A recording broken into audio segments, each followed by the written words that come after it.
the buzzword affordable housing, but really good quality affordable housing where people can live with pride. People can live in living conditions where they don't have to worry about hot water, heat, termites, whatever the issues, the challenges we confront now. That's really I think the aim is to create a stock of affordable housing that's not outdated and that's up to par, and that can give people a chance to move forward. So the leadership is with Director Recco and the commissioners, and as mayor. And also, I want to acknowledge Councilwoman Falco for being here and thank her for her attendance. We're just supportive partners. We're here to just listen, learn, and support you in any way possible. So just know on behalf of the City of Hoboken, we're here for you and we're here to support you in your efforts. Thank you so much.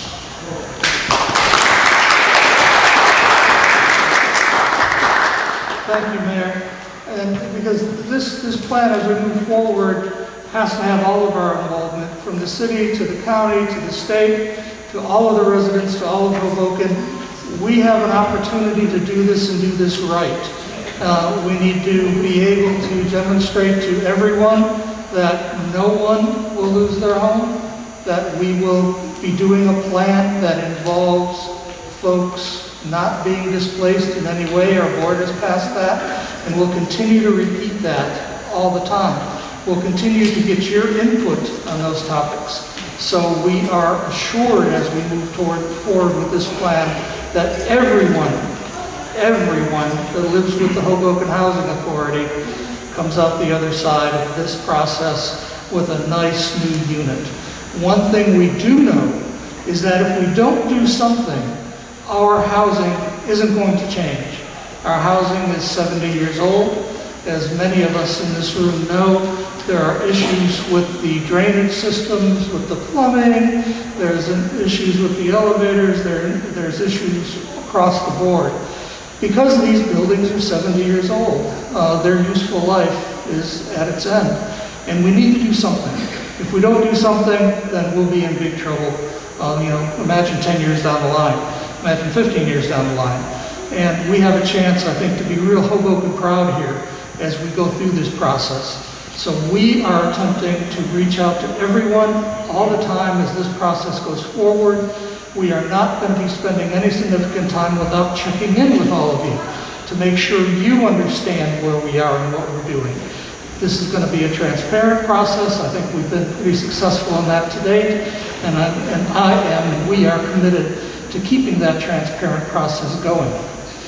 Having said that, I would like, earlier I said thank you to the Boys and Girls Club folks. Thank you to my staff, all of the Hoboken Housing Authority folks that are here tonight that have worked so hard to put this on, including our tech consultant back there that's hiding behind that screen, making all of this work. So thanks, Angel. So having said that, I'd like to reintroduce to you, many of you have met these folks already, but we do have a planning team that's nationally recognized that's working with us. They're being led by Torty Gallis and Partners and the Higher Rule Associates as New Jersey planners. They've done many public housing projects in the past. They've guided housing authorities through this process. They have the experience of what didn't work well in the past, what we've changed, what we can change, how we can make things work even better here in Hoboken. So I'd like to introduce Mr. Troy McGee to you and Ms. Susan Breuer. I never get your name right. Gruel. Like porridge. Like the porridge, gruel. So I'd like to pass this on over to them and let them take it from here. You want me to go? Okay. Susan, thank you.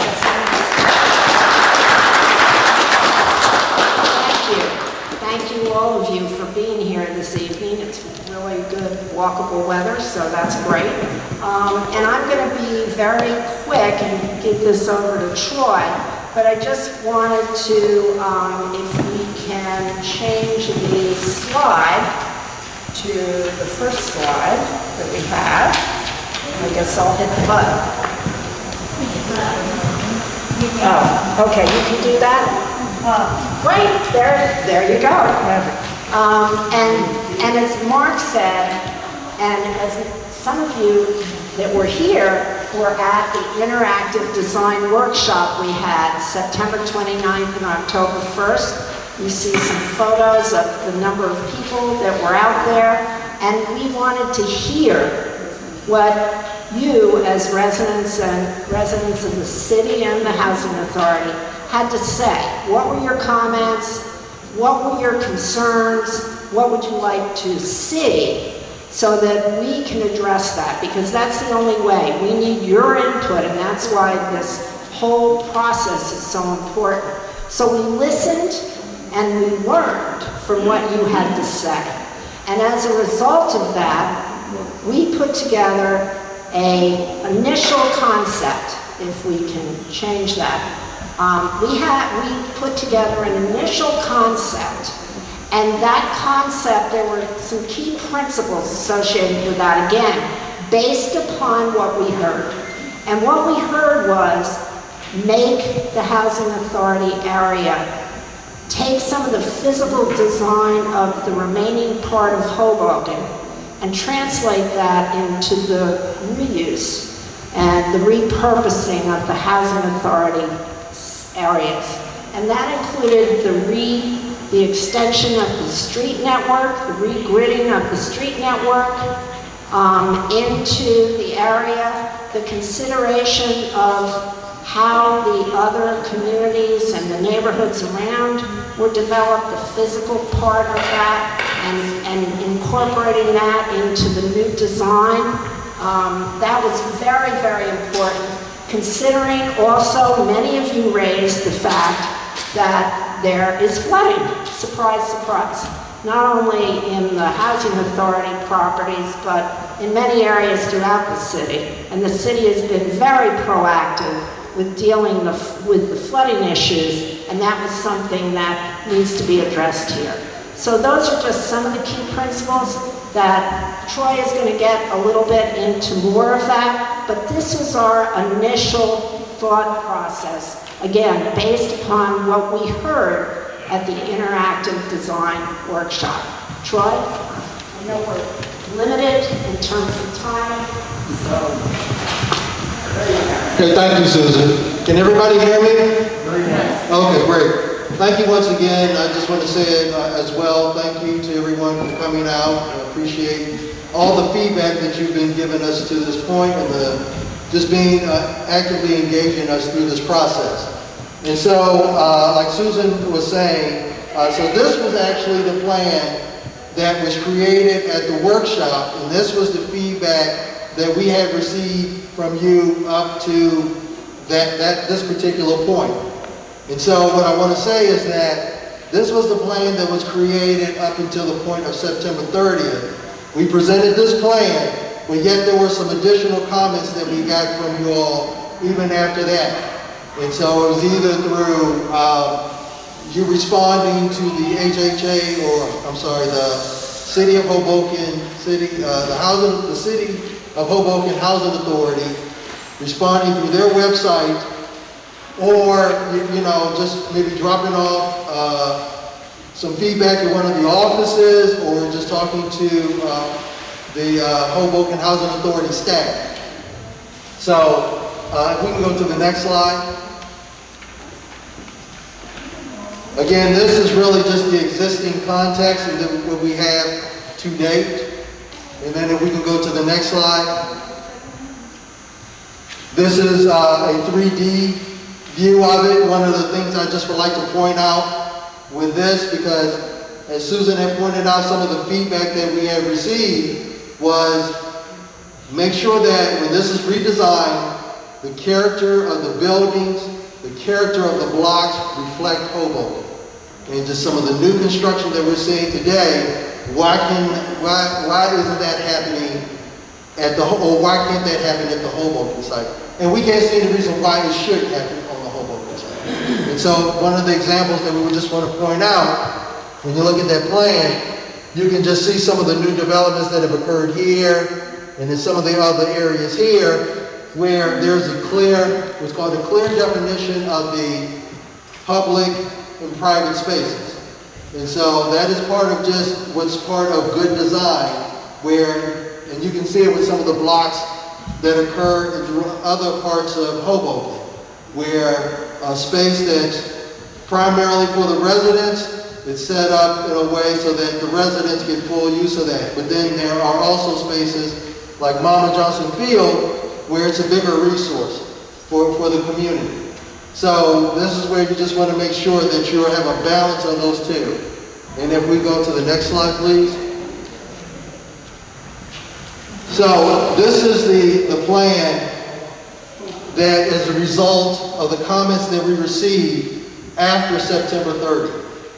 So some of the, and I know that these blocks look really, really similar, but one of the things that was asked of is to have these blocks opened up a little bit more, so that you have, a better flow through the blocks. There's also still this whole thing of being able to have your private space within your block, but also be able to view out. And so this is one of the things that we were responding to and providing those particular type of opportunities. Then also, as Susan had pointed out about the flooding, making sure that we have a resiliency park here that can deal with the issues of flooding. Because one of the things that we heard from residents, or one of the comments was, you have all this new construction that's happening, and then you just see the increased runoff. Well, that's something that we want to make sure that that's not going to be the case here. And so that's where you get the opportunity with this type of park here. So it can be an amenity space as well as dealing with the flooding. Next slide, please. Another thing that we heard about was having, well, actually, let me just back up for a second. You have a lot of great community supportive services in the area, whether they're faith-based, whether they're working with the community in other capacities, right? And then there's also the opportunity for being able to shop right within your neighborhood. So that was one of the things we understood that was important too, right? And it's part of making a community, right? Because in a community you have a mix of uses. We all know that Hoboken is walkable. So there are just some amenities that we want to make sure that we are exploring and working with you to be able to accomplish that goal. One thing I still want to make clear, and Mr. Recco had pointed it out, is that being able to achieve the replacement units and not having to displace folks, we do not have that problem here. We can make that work. And that was something that we pointed out when we did our presentation at the interactive workshop on September 30th. We have a strategy for that we will continue to work with you on that strategy. Because one of the things that we had, just as a thought, is that this is the full build out, but this is where you have a parking lot here, and that could be a potential first phase.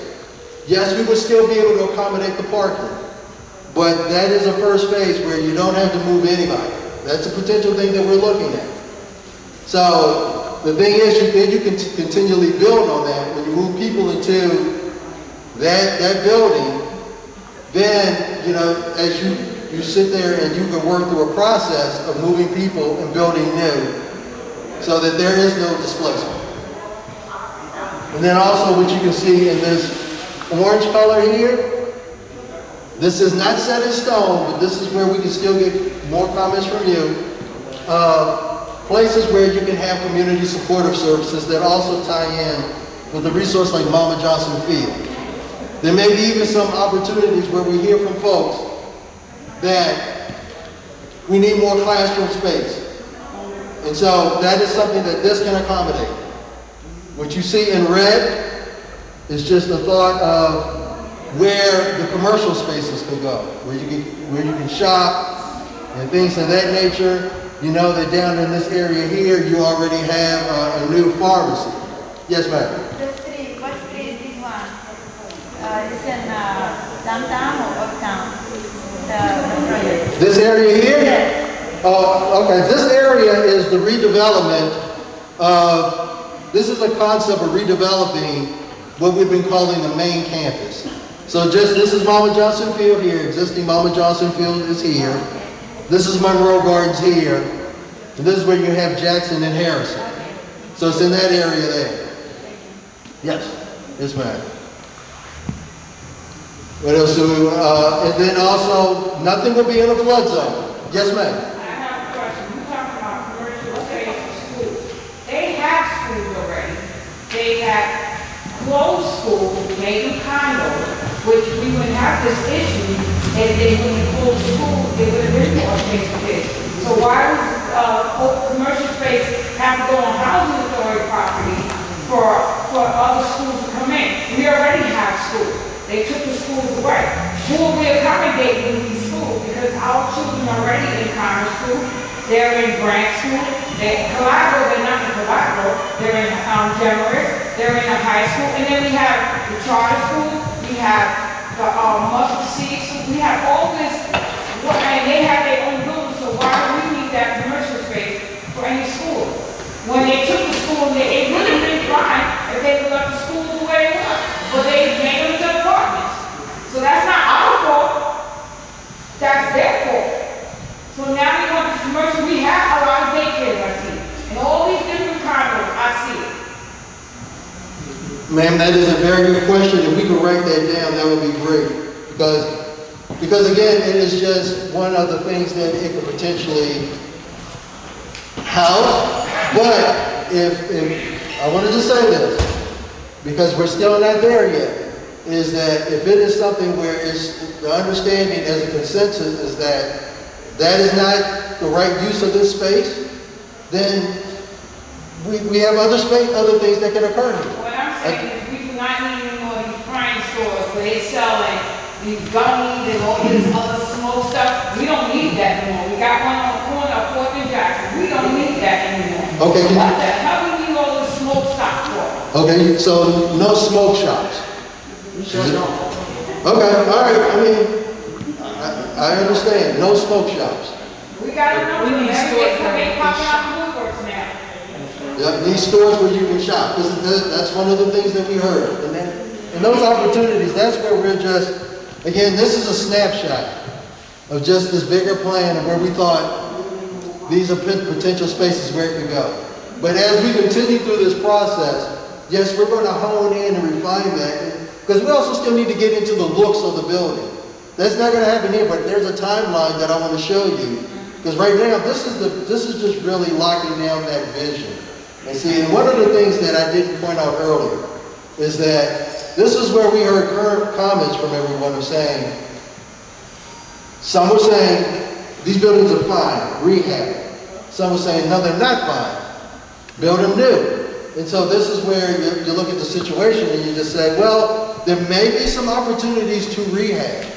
For instance, like at Monroe Gardens and Adams, right?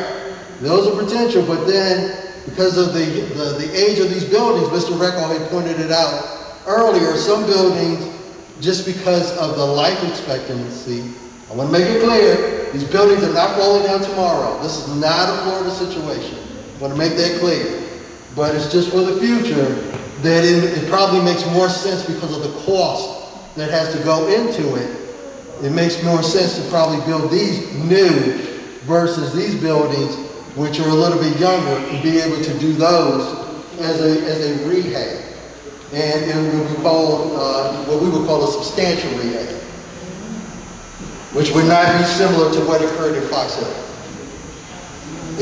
Yeah, in Troy, just the way I always understood the peach areas, the orange areas, there's like a list of things that could go in there. And what has come out of the discussions, I believe the planners have had, is that it's going to be something that's going to serve the community. A non-residential use but on the street level will make it more lively, as opposed to just like a parking deck where there's just the noses of cars facing out on the street. So you're going to have stuff that's going to bring life to the streets. It might be classrooms, it might be a Hudson County Community College branch. It might be commercial space of the things that you folks need that you have to walk 6, 7, 8 blocks to get to. It'll be a block away instead. There's flexibility, but it's going to be non-residential uses on that ground level that hug the perimeter of the garage spaces so that there's life on the streets, we don't feel dead. Yeah, because, I'm gonna keep my mouth. Go ahead. no, this way. Okay, I mean, just like New York, we're in New York, we won't. The Evans Garden is the senior building? That's what you're talking about? Well, Harrison Gardens in this area here. So you're talking about this area here, right?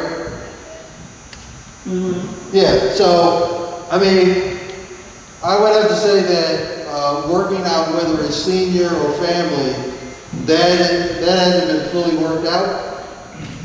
But it goes back to the replacement units that you have here now. Those units will be replaced.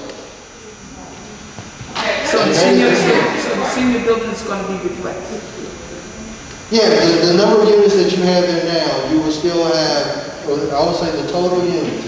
Because remember when we talked about the 1354 overall? The senior buildings, the senior. Yeah, so you would get, Adams Garden. Yeah. Monroe Jack. right, yes. Yes. This is y'all gonna replace that building. They would be renovated. Yeah. That's what. No, she's talking about here, you're talking about Harrison, right? Yeah. No. She's talking about Monroe Jackson. When you said Monroe, that's Yeah. what I'm thinking, Monroe Jackson. When you said Monroe Jackson, that's what I'm. Oh, no, Monroe Gardens, that is something that we're thinking that could be what's called a substantial rehab. Yes, ma'am. Within your planning process, did you identify any opportunities for economic development? Because we talked about how incorporating that into the plan would be beneficial to the community. Yes, and so that still ties into the flexibility with these spaces that are highlighted in the red and the orange. Right, is that, as it was pointed out, you have a list of items that can go here, but that is part of this program, is to really support having those opportunities. Because when you do a revitalization effort like this, you know, there are usually components that, I'll just use a HUD term when they talk about choice neighborhood initiatives. It's about the people, and then they talk about the neighborhood and the buildings. But what really comes first is the people. So that's where it is looking for those type of opportunities within this redevelopment. And as we continue to go through this process, it's like really honing in and really just, you know, capturing what makes sense here, you know, for those opportunities. It may be, for example, job training center. It may be, for example, as Troy said, Hudson County Community College, a branch where there may be some specific targeted classes that would be associated with job training. And Right, so your role is just to identify the space allocation, not Yes. necessarily, okay. And Right. identify the broad uses, the broad context, but not necessarily get into exactly what that would be and where it would be. And that's where that would take the next step. That would take a partnership with nonprofits, with education facilities, with job training facilities to do that. Yes, ma'am. So this is basically a RAS program where eventually this will no longer be the HHA, and no HHA workers or HHA administration, correct? I'm not sure that that's correct, ma'am. Well, Because the question is, she's saying, is this RAD, which would no longer be HHL? So, right, that's my question. Is this going to become privatized housing or will not be an HHA? So there won't be any HHA workers or HHA residents because this will be all privatized. no, no. To answer that question, it's no. No. So we're all going to be continue to be HUD residents? Yeah, I think that this is something, yes. How is that possible? If you're getting money from the private enterprises, why would they continue to allow the HHA to exist? That doesn't make sense with a HUD property. Where are we getting the money from the private enterprises? Where is the money coming from? Well, that's what we're looking at, ma'am. Those are some of the options that we need to explore. But right now, we're still at a plan. But the first one would be looking at, I believe, correct me if I'm wrong, it would be federal dollars, correct? Right. Okay, so it would be federal dollars, kind of like what's going there now. So what would be the motive for the federal government to, well, they're tearing down projects all over. So what would be the motive for them to put money into public housing here? Where's the profit here in doing this? Well, I'm not following what you said. You just said that HUD is tearing down properties throughout the country? Correct, from New Orleans to Jersey City. Chicago, Newark, Jersey City. Okay, well, this is my The understanding. people in Newark, they're still homeless. Half of the people are still homeless in Newark.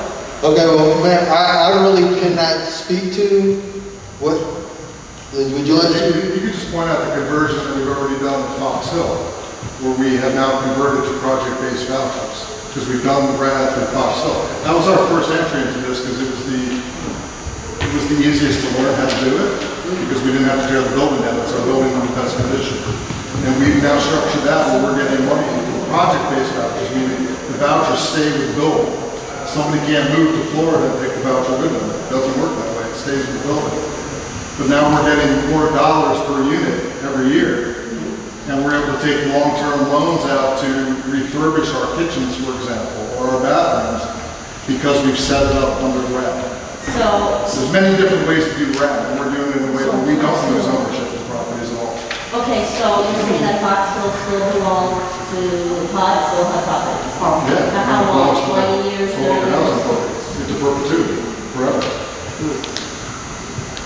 But you receive federal money? I thought RAS is a situation where you have private, public and private together. Yeah, it's a set up for a system where if you set it up the right way, you can be your own landlord, essentially. You own properties. What's up? Also, we're not necessarily going to be a RAP project. We might be Section 18, which sets up the buildings quite differently. Can you explain the slight differences? Enterprise is not here. Enterprise is not here. Probably the closest thing to enterprise. Right. Mr. Lewin, if you will, that's something that, I'm not the team member that goes into those type of details. I just think that that's something that can either be addressed through the website so that people can actually see it and read through it, but that's not something that I can personally or Susan can go through at this time. All right, I think Section 18 would be 100% Section 8 vouchers. But it still goes back to what was said in the early commitment, is that the replacement units will be within Hoboken, within the site, and that also there will be no displacement. Those have been the commitments that have been made. Right, but I think it's important for Director Recco to maybe have a conversation so that the residents can understand the options and the financial process that it will take. Because it seems that that's what your question is related to. Well, my And so question is- how the funding actually takes place for the redispositioning of the housing authority. And I think that people need to be aware of that as well, so that they can have a level of comfort. All the with it. details, Yes. Yeah. all the details. So Yes. maybe the next meeting should be with Enterprise, because that's their role as a partner in this, correct, Aaron, right? Because they've worked with HUD, and they've been assigned to the Hoboken Housing Authority to assist in understanding the financial structures and the options that the Housing Authority can select in its redevelopment process. Okay, who is Enterprise? That's what Right. Good question. It used to be a foundation, now it's called Enterprise Community Partners, and they work with nonprofits to develop low-income housing. May I ask how you know about them? I used to work here. Ain't that a conflict of interest, sir? No, because And you used I, to work, you used to work for them, but you supposed to be representing the housing authority. That's a conflict of interest, honey. That's a conflict of interest. I'm just letting you know. You didn't need anybody. Supply us with enterprise. for years. They already. Okay. I'm not gonna get into that. They wanted that to help us with the process. Sorry, it's called enterprise Let me do a couple quick things here because our time tonight is limited. And what I want to guarantee you is that we will continue to come back as questions arise like this. We will continue to come back. You have our commitment. You have our commitment, and this has been made by the board and will be continually said, that these units will be under HUD subsidy. They will be protected as HUD units. The housing authority will be in control of these units in perpetuity. Those are the main things that we talk about here. We do have a number of options after the plan of what type of financing we're going to go after. And of course, as the way a financing deal is done is anytime you borrow money, what pays for that are the rents that come from HUD. And HUD has severe restrictions, better than ever, right, on how that rent can be used. That rent must be used for low and moderate income families. Initially, it must be used for every family that's living with us now. And that agreement will stay with us for the future. The housing authority will always have that role, no matter what. And there's a lot of questions that we can delve into in another scenario, and I'm glad to do it with you, very glad to do it with you, on how those protections are there and how that money has a rider all the time, saying that this has to be used for low-income families. It cannot be used and will not be used to sell $1 million condos or anything like that. It will not. Okay. Second, I want to make a real quick point. The enterprise partners that are working with us is a company based on a nonprofit that has done public and assisted housing development throughout the country. HUD chose them. We didn't. HUD chose them to come in and watch over this process with us and assist us with this process. So their role is to be with us during the whole time. We've hired these folks, but the enterprise partners' role is to come in because they're experts and make sure our numbers are right, make sure the protections are there, make sure we're going in the right direction. And they report directly back to the HUD Washington level that, yeah, the Hoboken Housing Authority is on the right track here, that they're doing what needs to be done. Because the Hoboken Housing Authority needs to do something, and HUD knows that we need to change our units, that these units are obsolete, that there's something serious we need to do to protect you, to protect your children, so that these units are there for the future. And we are committed to that as well as HUD is committed to that. And again, the enterprise partners are a consulting firm chosen by HUD to work with us. And since they hit the ground with us, they've been into our business. I mean, they know everything about this, everything, how we operate, how we're going to be, we should be operating afterwards. So our time is... the same company that was involved in the buildings in Newark and also in Jersey City? I don't know that. I don't know that. But if they were involved in a different role than they are now, number one. And number two, if something happened in Newark or Jersey City, it doesn't mean it's going to happen here. This Why not? is... It's a pattern. No, It's a pattern. But It's it's- a line. but it's- Can I just tell you the difference in Hoboken is that we have land, is that we have a large amount of We land. do. And so that is what is our capital for the housing authority. So there's not an intent to redevelop and displace. I mean, they've reiterated that plenty of times. And what I think that you all's concern is that the financing part of it, like where is all this money coming from? Which is HUD, who has various programs because they themselves want to get out of public housing. Because they know that these buildings are in horrible conditions. They can't continue to support them financially in the conditions that they're in. So they've created programs to allow for communities to redevelop them. And the benefit that we have, again, in Hoboken is that our HHA has a large parcel of land that we can utilize to redevelop, and then also to create more housing so that we can support the housing financially that is of lower income. Yeah, but you said that With the housing, right? But when these condos go up, like that big condo on 4th and Jackson Street right now is going up, there ain't no affordable up in there. Ain't nobody from housing authority. When you say housing authority has big access, it's all over the whole city, but they let these condos go up. Do you see any affordable, do you see any applications right now for affordable? Y'all ain't feeding me no soup. I want some meat. That's soup. Listen, currently in Hoboken, the law is that any redevelopment requires 10% affordable.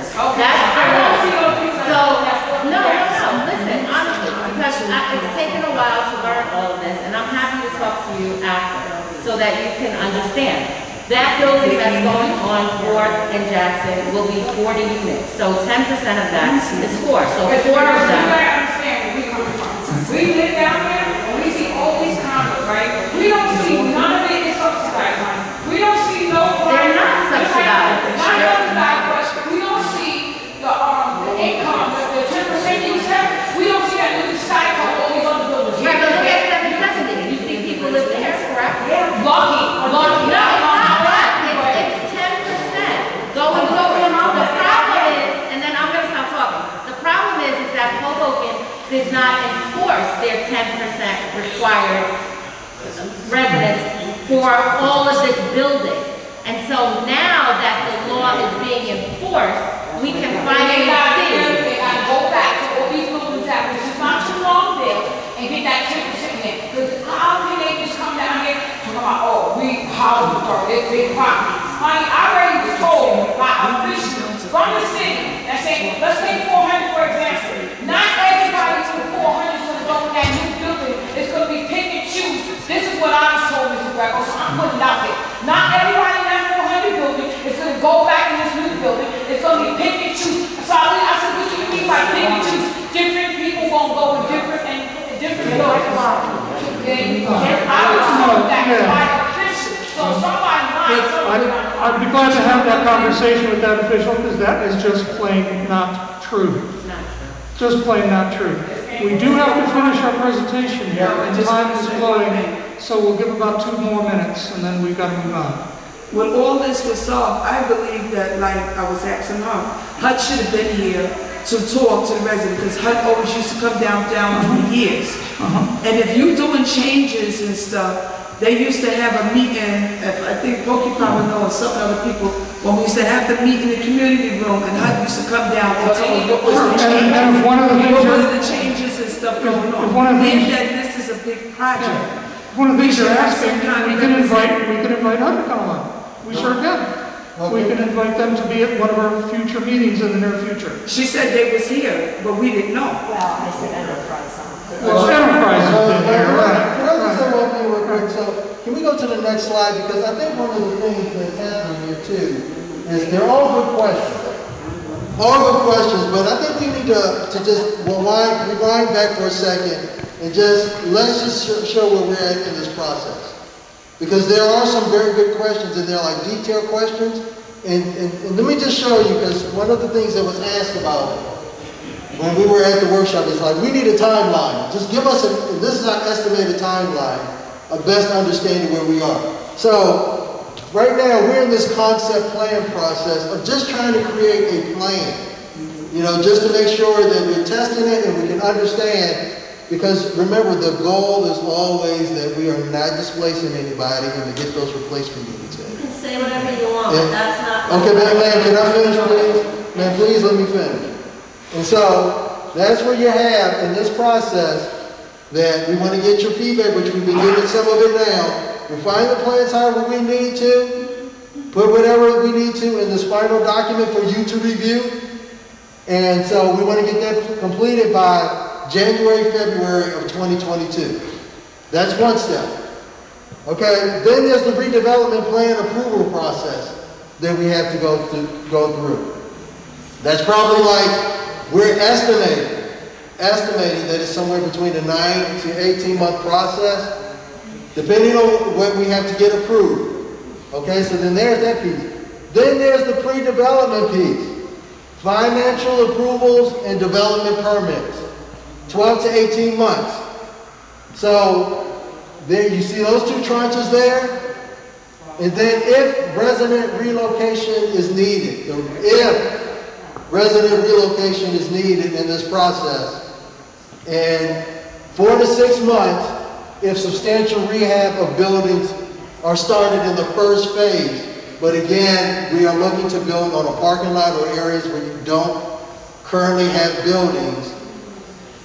These will be what are called public projects, public housing development projects. They are not market rate projects or development projects. There's a big difference between the two. And then there's the first phase of demolition, groundbreaking, beginning of construction on the first phase. When is that? Okay, so when you add all of that up, what we just went through, 24 to 30 months after completion of the concept plan process. So we're talking about 2.5 years before a shovel hits the ground. So then, 2 years. roughly, this is what we're guessing. This is what we're guessing because it goes back to what everybody's just been talking about. All these details, development plans, what's going on with the finances, all of these things. This is why we're just saying to you, this is where we continually have to keep, will keep you informed. Because all of these questions that you're asking are very, very good questions. And anybody will want to know these. Everybody has a right to know these. But I'm just letting you know where we are in this first step because I know that this can be frustrating and people can just say, well, you don't have all the answers. Because right now, our first step was getting a plan together. Hearing your concept. And what I mean by a plan is a design that covers the things that you wanted these blocks, or this is what we heard, have these blocks look like the rest of Hoboken, have the buildings be able to have the character in Hoboken so that, you know, we don't look any different from the rest of Hoboken. Integrating the streets, dealing with the flood. So these are the plans that we have in place for a strategy to deal with that.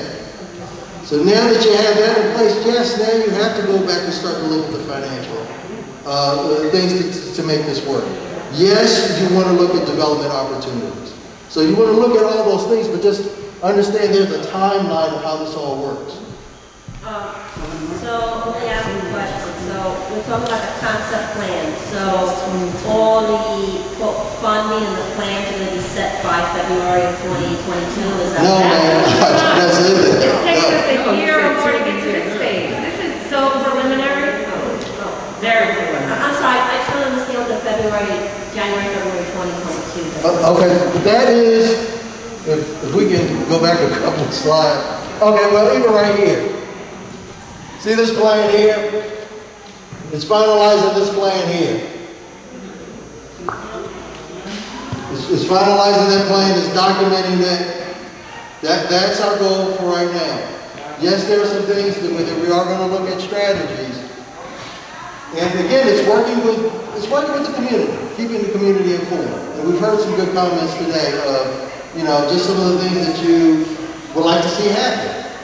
How can you have a plan process completion by February 2022 unless you already have an agreed upon plan and funding for that plan?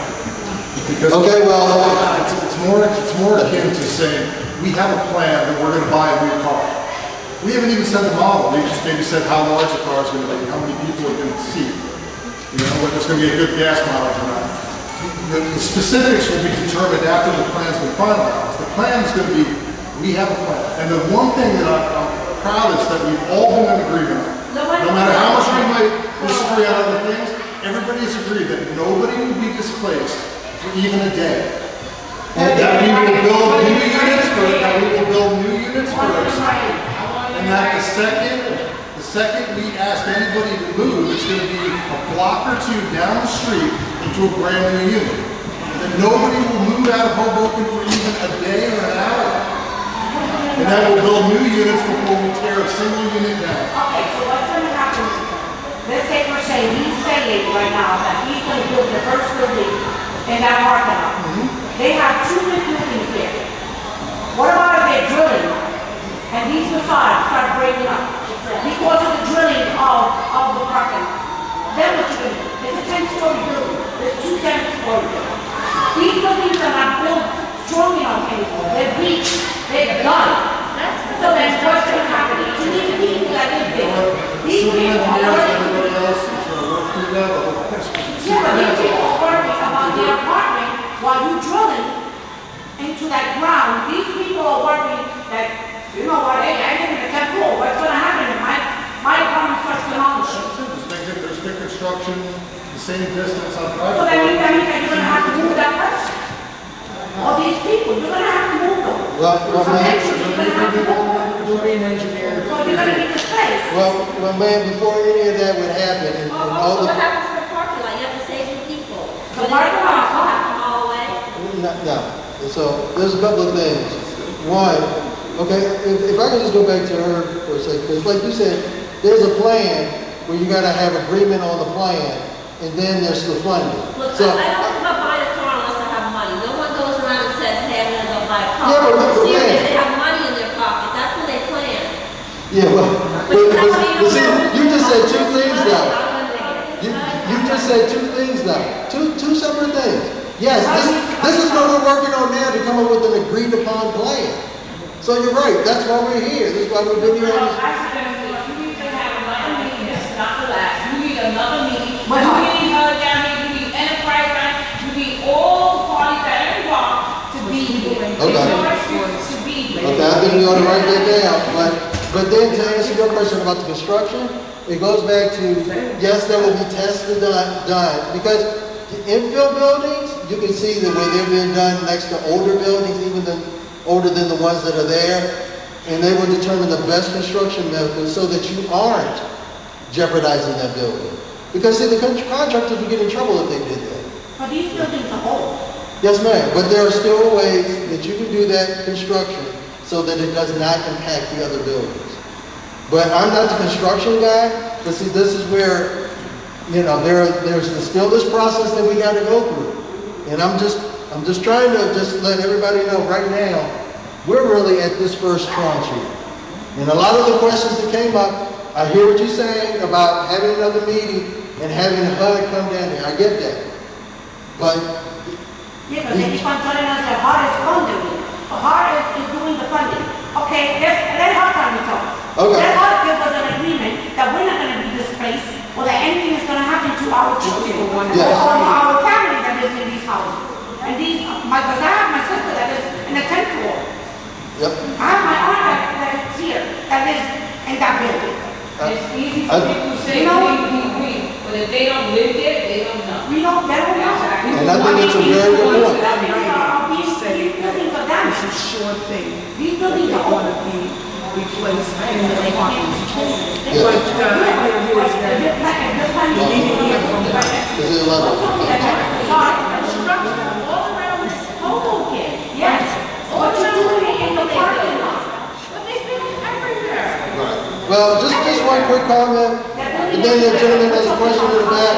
So one of the things about just like, because I've been hearing about things in writing, but there are principles that HUD has posted and they are printed, that there are principles that talk about the one-for-one replacement, no displacement and things like They that. didn't say anything. That doesn't mean that that's gonna. That's So, okay. Can we, keep it going up and, we now the property like that, can we do that? I'm sorry, I can't hear you. Can you say it again? Can we like, keep it going up and, now we have like that? Yeah, so there are some that, you know, yeah, let me just, if we can just go back. I'm saying, if you can keep the buildings up there, keep the buildings up and remodel the apartments and ground, whatever, the parking They lot. have got too much money and it didn't work. Where it go, we don't know. Yeah, so there are, where there are opportunities, where there are opportunities, right now, this is just the initial thought, the buildings that you see in blue, which are Monroe and Adams, those buildings, we feel that they can be rehabbed. Those are the senior buildings. Those are the senior buildings, yes ma'am.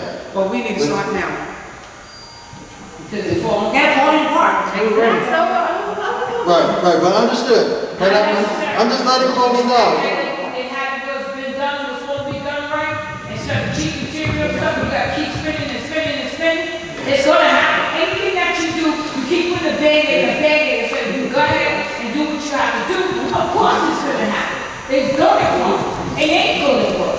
So it is what it is. Yeah, that's why You don't have to have a college degree and stuff to do all this stuff. Right, and that's why when we were talking about those buildings, to your point, we were talking about a substantial rehab as a potential option. Yeah. And not just, you know, like what you're saying is, like a light renovation, but a substantial rehab.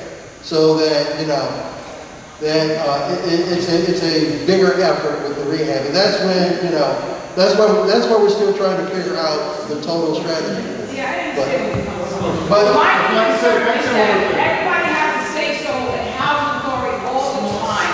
You know what, and I'm just like sick of it because they don't live there, they don't care, they can put on the facade that they care, but they don't care. Unless you walk in somebody's shoes, you don't care. I don't care who you are, where you are, or what you got. You don't care. So I'm trying to figure out for myself, and it is what it is. But Carla gonna come back and bite them in the ASS. So, When we hired this firm, and you know, Vanessa and I were both on the same. When we hired this firm, the reason we were in so much agreement, and let's keep it there. The reason we were in so much agreement over hiring this firm is because they've done it across the country, from the West Coast to the East Coast. You all over the country, they've successfully done it. They've proven themselves. all right, ladies and gentlemen, we must start bringing this meeting to a close. Now, one of the things I will say about this exchange, and that I say to everybody, we cannot go around these issues, we cannot go over them, we have to go through them. And this is a sign of us going through them. There are no fancy, easy, snap your fingers answers. We will continue to come back, we will continue to take those suggestions. What I heard from tonight, and we're going to have to stop soon, I heard that about the school issue, I heard about the smoke stop issue, I heard about this follow-up meeting with HUD and Enterprise, I heard about making sure that we have economic development programs that didn't get up there. And I'd like to see that written into the plan from the beginning, whether it be resident, minority-owned businesses to employment opportunities. I want to see that written in from the beginning. So as we go through this, we will continue to come back to you. We will continue to talk to you honestly. We will continue to come back to you and keep you apprised of our plans. I know this isn't easy. I know there's fear, there's things that people are worried about, and we appreciate you bringing them up. Unfortunately, our time is up tonight, but we do guarantee you we will be back, and we will continue to speak to you as time goes forward. We do need to cut this off quickly, yes. Okay, one thing I just say, I have to put this down so I can hear you. The next meeting that we have, everything that everybody taught, take those to your ears, write it down.